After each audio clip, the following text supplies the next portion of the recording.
listening to the Educated Cowgirl Podcast, Season 2, Episode 12. Hey Cowgirls! We all know that being on the back of a horse, whether in the show pen, trail, or at home, is a very special time for us. It is the time we have to connect with our horse and work together towards our goals. So we know how important it is to stay focused and free of distractions. And nothing can distract us more than uncomfortable and ill-fitting riding clothes. Well, my guest on today's episode is a horse girl herself who knows firsthand the problems we all face with our riding jeans as women, and has worked very hard to design the perfect riding jean that will meet all of our needs in the saddle, from creating the perfect place to keep your phone to having jeans that won't ride up your leg while you're riding. Whitney Lloyd, founder and owner of MarkWest Denim, shares her story of how horses shaped her own life and her passion for creating jeans that were designed for every cowgirl and equestrian out there, from breed show competitors, rodeo athletes, ranch sorters, English riders, and more. I had so much fun talking with Whitney in this episode about everything from the design process, the lessons she has learned since launching earlier this year, how she is using the jeans to help support the horse industry and the community, and so much more. She also shares some exciting announcements about some great things coming up very soon for MarkWest Denim. So without further delay, let's get into my incredible conversation with Whitney. Hey, and welcome to the Educated Cowgirl Podcast, hosted by yours truly. My name is Abby Carpenter, and I am a cowgirl and equestrian through and through. I started this podcast wanting to make more of an impact in the equine industry. That's why I am making it my mission to help promote the industry to the public through sharing my love for horses through education and bringing other experts and professionals onto the podcast with me to discuss important topics that impact the horse community. So whether you are a crazy horse lady like me, want to learn more about horses, or want to learn more about the industry, you've come to the right place. On this podcast, we will be talking about ownership, horsemanship, fitness, faith, breeds, and so much more. We believe that it doesn't matter what type of saddle you ride in or the breed of horse you may ride. We all contribute to this community to make it great, and that there is always something to learn from the back of your horse. So grab a coffee and get ready to take some notes, and let's get started. This is the Educated Cowgirl Podcast. All right, so welcome back to the pod, everyone. Today, I have a very special guest who has been changing the game in the industry in the world of jeans. You may have seen her Instagram posts or seen her jeans at shows or worn them. But today I am sitting down to talk about her story and how she got started with her business. Thank you so much for talking with me today. Yeah, of course, Abby. Thanks so much for having me. I'm very excited to be here. Yeah. If you would please introduce yourself, what you do, and a fun fact about yourself. Sure. So I am Whitney Lloyd. I'm the founder and owner of MarkWest Denim. And a fun fact about myself, I swear, normally you're asked this in non-horse girl situations. So normally I use the horse thing as my fun fact. I guess the fun fact I would use here is that even though I consider myself a cowgirl, I'm also a city girl at heart, and I've lived in New York City, Chicago, and Washington, D.C. for my previous life as a television producer before I started this jeans company. Very cool. Very cool. All right. So we know that you're a businesswoman, but let's start at the beginning. Can you tell us about your background with horses, how you grew up with them, how they played a role in your life, and then how that led to starting your business, and then how the idea was formed and your mission behind it? Sure. So I think, like a lot of your listeners, probably, I was just a total horse crazy girl.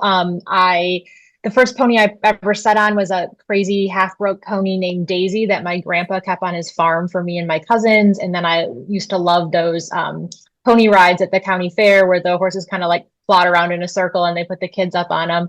And then I got really into all the horse girl books that were popular when I was a kid, and I just begged my parents for riding lessons. So they got me riding lessons for Christmas the year that I was 7, and I think they thought I'd take a handful of lessons and like move on to a different extracurricular. But very sadly for them and their bank account over the years, I stuck with it. Started out at like very small local shows, 4-H, the county fair, that sort of thing. And then eventually got to the quarter horse circuit when I was a teenager. There was a guy that boarded at my barn that showed halter horses at quarter horse shows. And he's told me that he thought, me and my gelding at the time were good enough to try a quarter horse show, which we absolutely were not. But he took us and hauled us to a bunch of quarter horse shows, and I just totally fell in love with like the really well trained horses and the sparkly outfits and just the vibe. So started doing quarter horse, and then once I got into college, I had to kind of hang it up in order to like finish school and go get an internship and be an adult and all of that. So I was out of horses for a really long time. I think it was about 14 years. And the whole time I was away from it, I still followed the industry closely and kind of promised myself that I would get back to it eventually. So I did that about 5 years ago now, reached out to the last trainer that I worked with as a youth and said, "Hey, remember me? I'd like to come back." So she found me a horse. And yeah, it's just been kind of a rocket ship ever since then. It's like, I couldn't believe I've been out of it for so long because I just absolutely love it so much. So, to your question about like the role horses played in my life, riding is really like the only place that I can quiet all the ongoing thoughts in my head and really be present and in the moment. When I ride, I don't think about anything other than like the next stride and the next stride and the horse I'm riding. So I think that really ties into the reason I wanted to create these jeans, because riding is such like a sacred time for me to be present. And I just hated being distracted from my ride or my horse by something I'm wearing not serving me. And I just felt that all the jeans that were on the market were uncomfortable or distracting or not flattering in some way. And that was like pulling my focus from this really special time for me when I'm riding. So I wanted to create jeans that just fit and function so well in the saddle that they're not distracting you. The only thing you really need to focus on is you and your horse. Right. Yeah, no, I love it. I love it. So I'm guessing from what you're talking about, your parents were not horse people. No, they were not. Horses kind of run in my family, but it kind of had skipped both of my parents. So my dad's sister had a horse when they were kids, and she showed like 4-H and that sort of thing. So he'd been around horses because his sister had one. My mom's dad, my grandpa, he was a horse person, grew up raising draft horses and farming with them in the Great Depression, actually. But they were not horse people. They didn't ride themselves, knew nothing about the industry. So they kind of came along on this wild ride with me. Yeah. So you mentioned college. Did you go to school for like fashion design or? No, so I have absolutely no background in fashion or design other than I really appreciate fashion and nice clothes and looking put together, but no background in that whatsoever, which probably would have been very helpful. Yeah. No, love it. All right. So I know from your website that you began designing the jeans in 2022. Did you launch that same year or was it later? No, yeah. So we started working on the jeans in 2022, but we didn't launch until earlier this year in 25. So it took basically 3 years of research and product development, prototyping, sourcing all the materials, testing the jeans extensively to make sure they actually deliver on the promises that we make. So it took 3 years from the time that I really began working on this brand in earnest to actually being able to launch sales. So it was a very, very long process to get here. Nice. So in that design process, you obviously saw a need for the jeans based on your own experience. But when you launched this year, did you have any idea how quickly it would take off? Were you surprised at all by how fast it took off? I really was surprised. One of my biggest concerns was, I think we all know that the horse industry, particularly the Western horse industry, is very, very old school and very brand loyal, maybe to a fault, and very reluctant to try new things, right? I think there's a real mentality of like, if it's not broke, don't fix it. And, I'm launching a new product that people don't know, that they don't have friends who were already using, I knew was going to be a pretty steep hill for us to climb. Hmm. So that was one of my major concerns, that people would just be like, yeah, I got jeans. I don't need to try those, kind of thing. Yeah. So I was very, very pleasantly surprised by how open people were to giving them a shot. And then I think once, kind of I had this core group of customers who were really excited about them before they came out. And then once we got them out, and those core customers saw how well they fit and how well they work for so many different women and different body types, different ages. I think then they kind of, there's a lot of word of mouth in our industry. So I think at that point they started telling their barn friends, and people at shows would be like, oh, what jeans are you wearing or whatever. And I think that kind of really kind of helped us to kind of grow once people knew, oh, hey, I have a friend who's wearing these and she really likes them. Like, let me give them a try. So I was very, very shocked at how willing people actually were to give them a shot. Yeah. No, no. Is there any reaction from a customer that's completely taken you off guard, that they like what anything they've said to you? Every time I have a customer message me about how much they like the jeans, it truly means the world to me, because I have like literally poured my heart and soul and life savings into this brand, Mm-hmm. and was so nervous to put this out there because I had no idea what the reaction would be or if anybody would give it a shot. Mm-hmm. So every time I have a customer message me that they got the jeans, they love the fit, they've never had jeans that have fit so well, they're so comfortable. It's truly just blows my mind every time. I remember like shortly after we launched, I had a girl send me, like an arena photo of her wearing them in the halter at a show in Pennsylvania. And I opened her DM to this photo and I literally started crying because I was like, this is what I've been working for, is Yeah.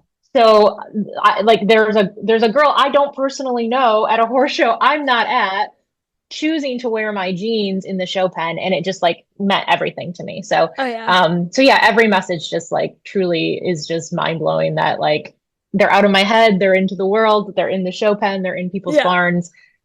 It's just really gratifying. Yeah, yeah, because it's one thing for your friends and family to support you and everything, but it's a whole other thing when like even the public is receptive to it. So that's great. Yeah, absolutely. I always said like I knew at some point in the future there would be a moment where like some girl I don't know is wearing the jeans at a show. And the fact that we're like actually have arrived at that is really cool. Awesome. All right. So speaking of the jean and the design, let's talk about some of the technology or what entailed in designing all the features of the jeans. And I know from what the research I did on the website, it's everything I love about it, and a problem I've experienced with a lot of my jeans, as I'm sure a lot of other cowgirls can relate to. Did you partner with anyone in the design process to make sure that your main concerns and goals in creating the jeans were met? And can you dive a little bit more into what those goals were? Sure, yeah. So I had this, basically I was trying to solve all the problems I encountered in a pair of jeans with this design. And so Mm-hmm. basically I wanted to like correct all of these issues that I saw in the way other brands' jeans fit and worked in the saddle, or Mm-hmm. didn't work in the saddle, quite frankly. So in order to do that, I partnered with a denim designer who she's been in the denim industry for 40 years, and she's worked with every major name in denim that you can think of: Ralph Lauren, Tommy Hilfiger, Calvin Klein. And she has a business now where she will work with startups, which was tremendously helpful because the denim industry is really, really old school. So you can't just like Google like, how do I start a jeans business, or how do Right. I design a pair of jeans? Because it's just like they just don't put it out there. It's a very like insular, old school like place. If you find a manufacturer, like yeah, you can call them or email them, but like they're not going to get back to you. So the only way I was really able to do this is through her and her contacts. So like she has relationships with pattern makers, with factories, with the raw material suppliers, right? You've got to have a vendor to get your denim from, and your thread and your zippers and all of that. And none of these people are going to talk to you unless they know who you are. Mm-hmm. And another big challenge is like they might have like huge order minimums where they need you to order, like 10,000 zippers. Well, like that's really hard to do as a new brand because A, you don't even know if anybody's going to buy one pair, let alone 10,000 pairs. So Right. I was very lucky to just happen to run across this woman on LinkedIn of all places, and I just reached out to her and was able to work with her. So that was tremendously helpful to actually making this a reality. And then she and I would do all of our meetings over Zoom, and I would literally sit in my saddle on a saddle rack in my living room over Zoom to show her, like, hey, this is how these jeans are fitting in the saddle. This is what I don't like about it. How do we correct this? Mm-hmm. And we went through 8 different prototypes to really solve these issues. And every single prototype I wrote in extensively and would send her, photos and videos to be like, this isn't working. This is still Mm-hmm. happening. We need to fix this. So yeah, so we really, really, really tested these to be sure that they actually work before Yeah. we moved into production and brought them out to the market. Yeah. What do you think is probably, we'll probably talk about your favorite feature, but besides the one that I'm thinking of, what is probably one of your favorite concerns that you fixed with these jeans? Oh my gosh, that's so hard to name one. Well, honestly, like I think probably like the sexiest feature, if you will, is definitely the hidden cell phone pocket, which is Mm-hmm. amazing, and we can talk about that. But like the other like secret weapon I think our jeans have is that we've done away with the front seam in the jeans, so you're not riding on this big bulky seam that's rubbing saddle sores and places you don't want saddle sores. Yeah. So we did away with that, changed the construction so that there's like a small gusset. It's just a very small panel so that you're like riding on a smooth surface and it's not rubbing, it's not causing chafing. And for me, that's been a huge game changer. I used to get such bad chafing and saddle sores. And the entire time I've been testing this design, like 2.5 years now, I haven't had any issues, which means I can ride longer, train harder, and just stay focused because I'm not in pain, right? Yeah. I think that's something that a lot of horse girls just are like, yep, this is always going to be painful. I'm always going to be like getting saddle sores and whatever. And I just am like, I think there's got to be a better way to do this. Yeah.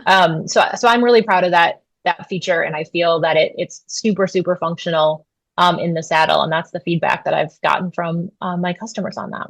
Yeah. Which I think definitely will help in like the hot, sweaty summer days when your legs are just soaked in sweat. So, yeah. Yeah, Yeah. absolutely. So speaking of the cell phone pocket, which you probably are the first designer to do this. Was this something that you always wanted to incorporate, or did it come later? It pretty much came from the beginning of really working on the design in earnest. I had kind of toyed around with this idea of exploring this for about 6 months before I Mm-hmm. really like started to like research designers and pattern makers and factories and all of that. And kind of, right after I decided, okay, I'm going to go for this and see if I can figure it out. We were at the barn, and my mom she's always, she and I are like one of those horse show mother daughter duos, like we go everywhere together at a horse Yeah. show or at the barn. So she was there and she was watching, and she said to me on the way home, she's like, you got to solve this cell phone problem. She's like, every single person who was riding today, their phone was like hanging out of their back pocket, they were dropping it in the dirt, like she's like, I really think if you could solve that problem, that would really Mm-hmm. be a selling point for your jeans. And I was like, okay, that makes, that's definitely something to consider. So that when I finally got to my designer, that was one of the first things that I said to her that I wanted to include. And she's like, oh my God, this is like a sign that we're meant to work together, because like I had an idea for a cell phone pocket that I've never like used for another client, but I have a sense of how we could make that work, because that a friend of hers, they were just talking one day about like how they were sick of dropping their phone like in the toilet when Mm-hmm. they'd go to like a public restroom. And so she's like, from that conversation with her friend, she kind of like sketched this idea of a cell phone pocket that would keep your phone secure. So we used that idea, that this like rough idea she had, and started saddle testing it and realized that it works really, really well in the saddle. It doesn't interfere with your seat. It doesn't bump up against the saddle. You don't lose your phone. So yeah, I love it. It works Yeah. so well. No, no, I think that is so ingenious, and it's almost kismet that the designer you worked with was like, I've been thinking of this. How did you know? Um, Yeah, but totally. because I just know like most of the time you're either like sticking it down your pants or like trying to squeeze it in your front pocket to avoid that, or you have to have someone hold it for you while you show, or you leave it at the stalls or something. So that's great. Yeah, I always had to have my phone with me to respond to like work calls or work emails or whatever. And there was just no good place to put it. And once again, that was like something that was distracting me from being able to just ride and be present and focus on my horse. So yeah, now that that phone pocket's there, like it doesn't budge, it doesn't bother you, it doesn't distract you. So I'm really happy with how that works. Yeah, I love you keep bringing up you wanted to take away the distraction so you could just focus on your horse. I love that so much. Yeah. Yeah. So going back to the business side a little bit, what were some of the biggest lessons you've taken away since you've launched? And has that changed how you run your business today? Oh, I have learned a lot of things, and there's so much about this that you don't, it's literally on the job training, right? You Mm-hmm. are building the plane as you are flying it. So you're figuring it out every day, and no one, there's no standard operating procedure. There's no, well, we've done it this way before and we know it works, so we're just going to do it this way. Like we're literally just Yeah. inventing the process Yeah. every day and like maybe that'll work, maybe it won't. So that's been a big learning curve for me, just realizing that like I truly have the freedom and autonomy to build what I want. Mm-hmm. And that's really liberating in one sense, and it's also terrifying in another because nobody telling you what to do. You just have to try things and try to think through all the different ways something could unfold and try to have solutions for it. But you're literally learning on the job. But I think one of the things that surprised me the most, I mentioned that I was really, really nervous to introduce this product because I didn't Mm-hmm. know what the reception would be.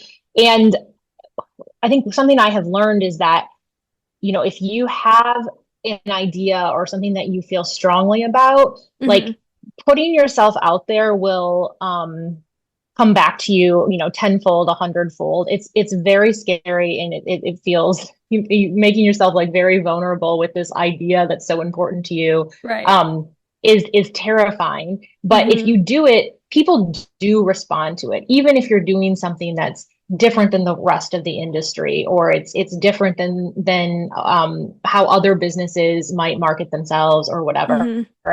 But like if you put yourself out there and you're genuine about it, and you're consistent and you show up and want to build a relationship with the industry, with your customers, whatever it may be, like Mm-hmm. people will respond to that, and people will open opportunities for you that you would not have anticipated. They will mention your name to their friends or to their industry contacts. And before you know it, like, you'll have these opportunities for yourself and your business that you would not have Mm-hmm. expected. So that has been a really positive thing that I think I have learned, that Mm-hmm. there is a lot of value in sort of putting yourself out there and being yourself, and just embodying what it is that you want to be, even if it's really scary to do that. Yes, yes, yes. You kind of just have to go for it. Yes. Yeah. So did you receive any pushback from the industry or from anyone when trying to start a woman-led jean company? If you did, how did you overcome those obstacles? I really did not. And I think that is probably a testament to how incredibly female the horse industry is, right? There's Mm-hmm. like, I think it's something like 96% of horse owners in the US are women. Mm-hmm. And so I think there is a real appreciation or a real openness to for women to sort of succeed and take on roles of leadership in the industry, because there are so many of us. So I really have not felt any of that. In fact, what I have felt is that people are so happy to have jeans designed by a woman who actually rides like they do and Hmm. understands what your actual in saddle needs are. Right. So yeah, I think if you're a woman and trying to build something in the horse industry, you're in a very good place to do it because there's a lot of other women who are um, going to be supportive and cheer you on, which I think is one of the really beautiful things about our industry. Love that. Love that. And then what do you think, and you've mentioned it a little bit, but what do you think some of the biggest differences are between MarkWest denim and other riding jeans on the market today? And you don't have to name the other companies. um, Frankly, everything. I think the only similarity between Mark West and other jeans that are on the market that are marketed to women who ride is that they are made of denim, and that is Hmm. really it. I think the other brands are strictly just marketed to a Western audience or marketed Hmm. to women who ride. They aren't actually designed for women who ride. Hmm. They aren't saddle tested. They don't go through multiple prototypes to ensure that they're going to perform and that they're going to hold up.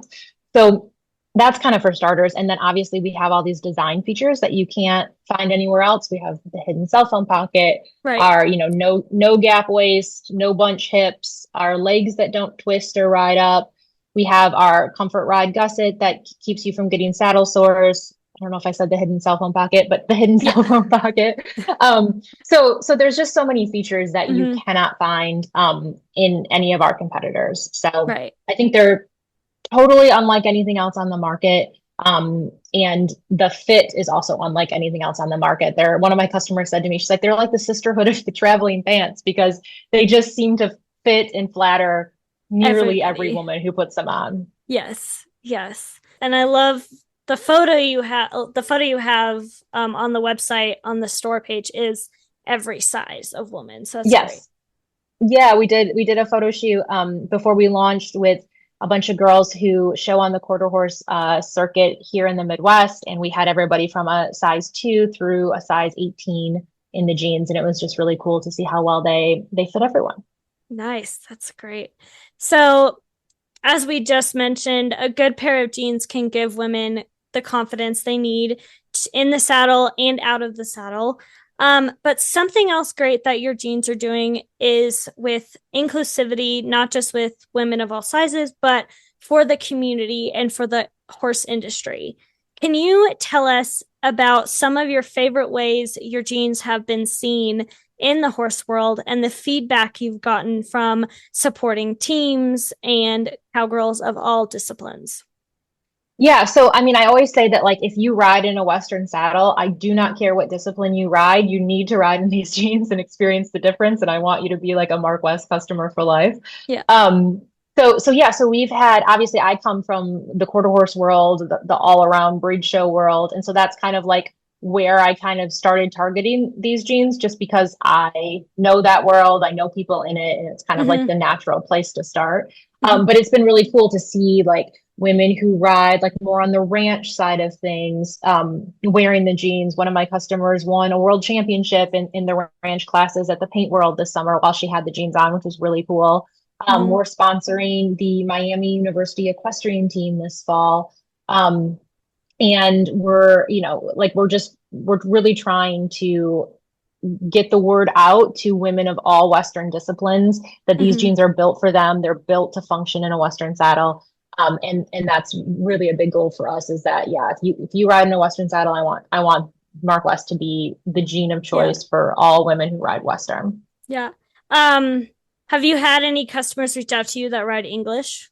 Yeah, I have had. So I when I started riding, I rode English, and so I will sometimes dabble in taking like jumping lessons and that sort of thing, just to kind Mm-hmm. of reconnect with my English roots.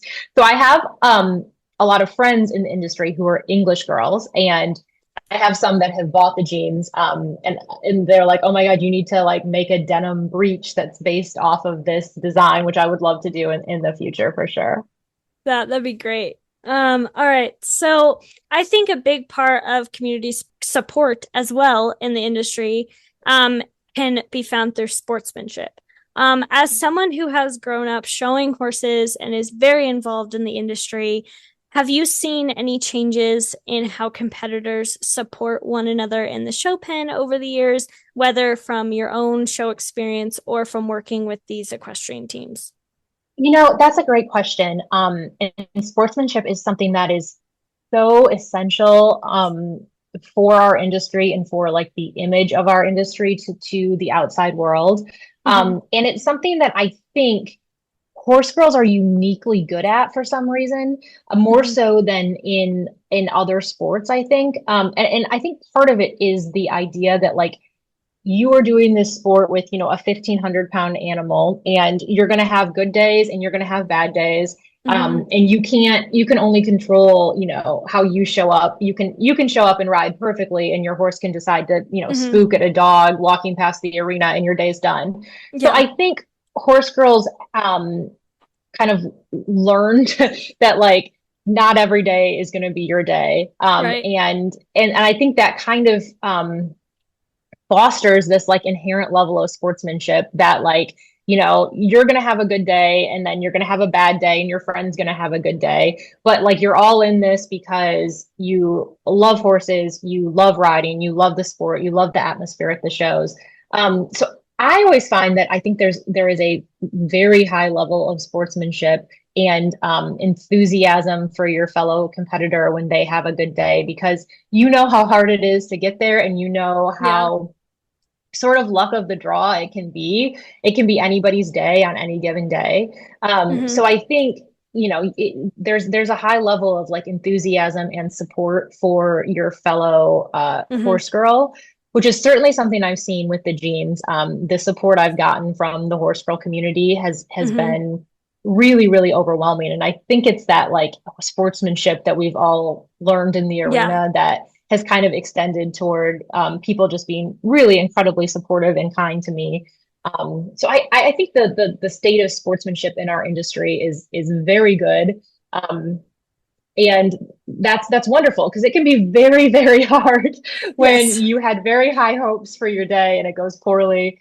It can be very hard to sort of walk back to the barn and, take care of your horse and hold it together and not cry till you get back to the trailer, or to tell your barn mate, congratulations when you were the one who wanted to win that day. It sucks. And we've all been there, and we'll all be there again, because that's just the nature of the sport. But yeah, I think the state of sportsmanship is quite good. Yeah. With that said, is there any place where you think that we could be a little bit better as sportsmen? Of course, I think there's always room. There's always room for that. But the solution to that, I don't know. I think it's always in trying to model good sportsmanship to the young kids that are coming up in the industry. I think the state of like the small fry classes, the 13 and under classes are very, very strong, at least here in the Midwest. There's lots of kids that are in the industry, and hopefully they'll stick with it and continue showing, well into their teen and adult years. And I think we have to model to those kids what good sportsmanship looks like, and really teach them from a young age, that sort of horse girl code of conduct and excitement for your fellow, exhibitor, and realizing that like it's not going to be your day every day, and your horse is going to have a bad day, and that's part of the process, and teaching them that like love of the horse and love of the sport is what keeps you coming back, even if you don't win every time, because you won't. That's just doesn't happen in this industry. Exactly. I always try, when I see it on social media, I always try, and if I see a video of someone sharing like, watch how you behave because there's someone watching you, I always try and share that. So because that's something I've always really liked. Yeah, and I think I totally agree with that. And I think trying to teach, and exhibit gratitude for just the opportunity to do this, right? Like most people are never even going to touch a horse in real life, right? Let alone be able to ride one and work to be good at it and have the opportunity to go compete and Yeah. win things. Like, I mean, just we are so incredibly lucky to have an opportunity to do this, and trying to Hmm. keep that in perspective that like anytime you get to pet a horse, let alone go compete and win something, is just like Right. mind blowing. Like that is, we are incredibly fortunate. Exactly. Exactly. All right. So with that said, and everything, your jeans are truly special and one of a kind. But what I love the most about the design, and you have them modeled, like you said, by real equestrian athletes, not models posing for a photo shoot. Um, it shows not only the authenticity of providing great fitting jeans that you can wear for years in the saddle, but it's just is good for the industry overall. What is the most important thing you want cowgirls to know or take away when purchasing the jean? That they were made for you, right? Mm-hmm. Every design decision I make, every business decision I make, is entirely fueled by my customer. I like to think that I have a really good understanding of my customers' needs and wants, Mm-hmm. because I am my customer, right? Yeah. I am a horse girl competing at the upper level of Western sports. And I want these jeans to be something that you see your needs reflected in, that fit and flatter and function for you in the saddle and help you focus on your horse, help you focus on your goals, and really make you feel supported, while you're out there, chasing these big dreams that we all have with our horses. So that's what I really want people to know is like, I am a part of this industry. It is my absolute favorite thing in the world to be able to show horses. And I design these jeans for other women like me. And so, yeah, they're made for you. And it means the world to me when people give them a shot and Yeah. see the difference between MarkWest jeans versus what they might have been wearing previously. Love it. I love that. Um, what do you have any like examples of feedback or you've gotten from a customer that you just will never forget or you've taken the most to heart? Um, well, I think I said it earlier, actually, that Mm-hmm. like that girl who sent me like the Mm-hmm. first photo that I ever saw of the jeans in the show Mm-hmm. pen on somebody that wasn't me. I Mm-hmm. will always remember that moment because it was just like that's what I have been working Mm-hmm. for 3 years to be able to see have that moment. So Mm-hmm. that was really touching. But just, what's most important to me is that these jeans really fit people, and that they, just kind of, when you pull them on, they feel like they were Mm-hmm. made for you, which is very hard to do, right? Like jeans are notoriously hard to get, like I think we've all Yeah. like tried to go jean shopping and just been in absolute misery. So Yeah. it's very hard to get jeans to really fit properly, and to have them fit such like a wide assortment of sizes and body types and ages, has really meant a lot to me. So every time I get a comment that's like, I've never had jeans fit this well, they're so comfortable, that just really makes my day. Yes. Yes. Because I've definitely had moments where I'll be literally at the same store and trying on the same brand of jeans, and like one size will be longer than the other, or like one will fit better than you're like, these are the same brand. How are they different sizes? Like, I know it's so crazy. The sizing is whack, and we try really hard to like make them as true to size as possible.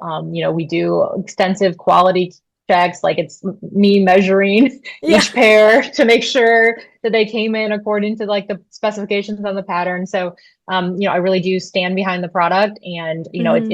it's truly me like checking to make sure that these things are actually the right size and they're going to Yeah. fit and all of that. Yeah.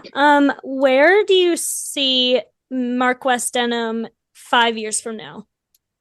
Oh, that's such a great question.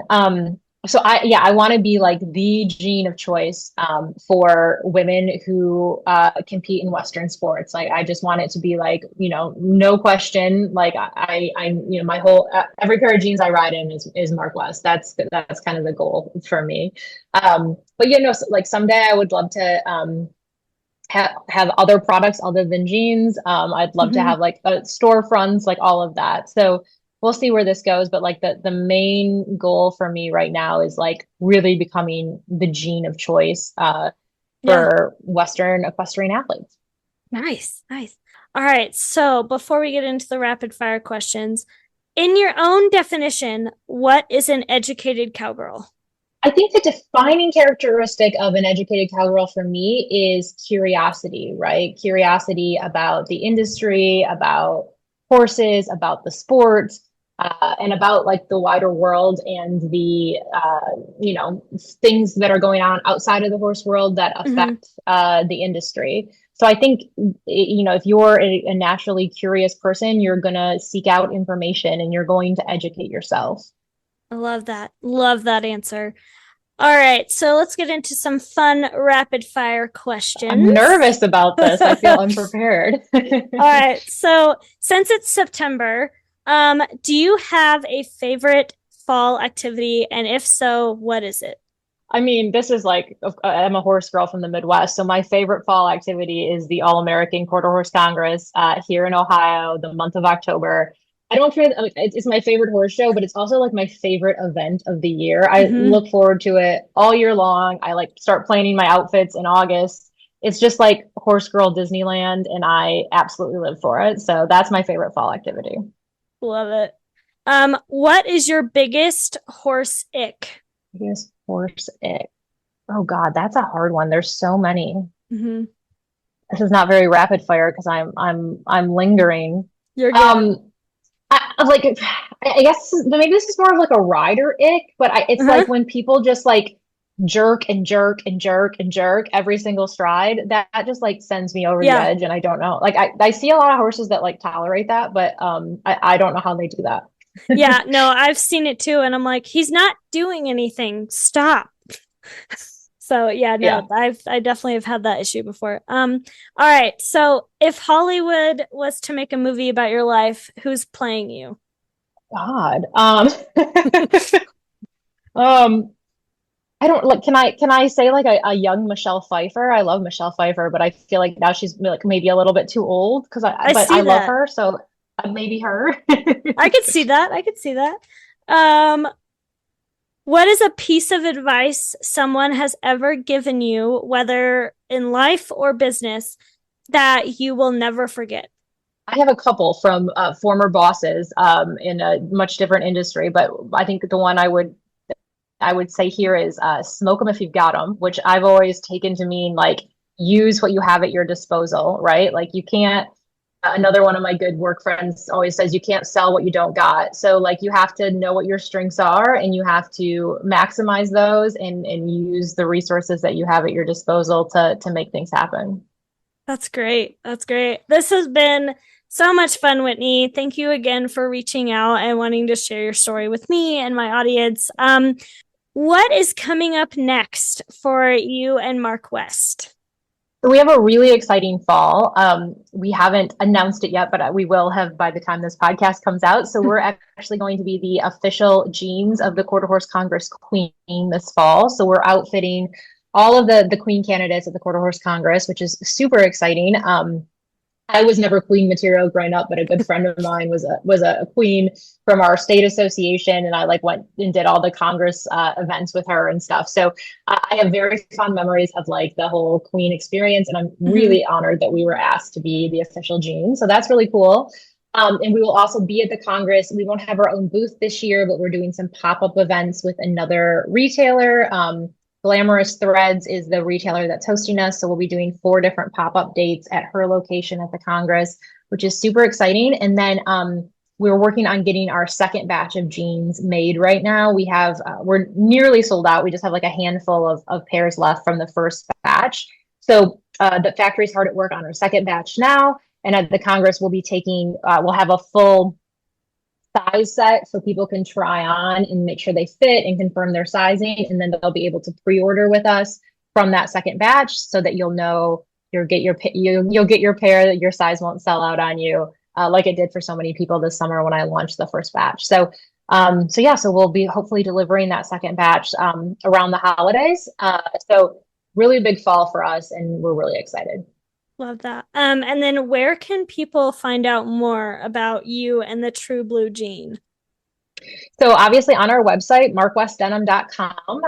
And then we are all over Instagram at MarkWest Denim. We're on Facebook, MarkWest Denim. You can follow me if you want to. I'm just Whitney Lloyd on Facebook and Whitney_Lloyd on Instagram. Perfect. Thank you so much, Whitney. Yeah, thank you for having me. This has been fun. Thank you so much for listening to this episode of The Educated Cowgirl. I hope you enjoyed it, learned something new, and will come back for more. In the meantime, if you would like to continue to support the show, make sure you hit that follow button on whichever platform you're listening on, follow me on social media, and make sure to leave me a rating and review on Apple Podcasts. And if you really want to share the podcast, make sure you tag me in your Instagram stories at The Educated Cowgirl. But for now, stay blessed and ride on, cowgirls.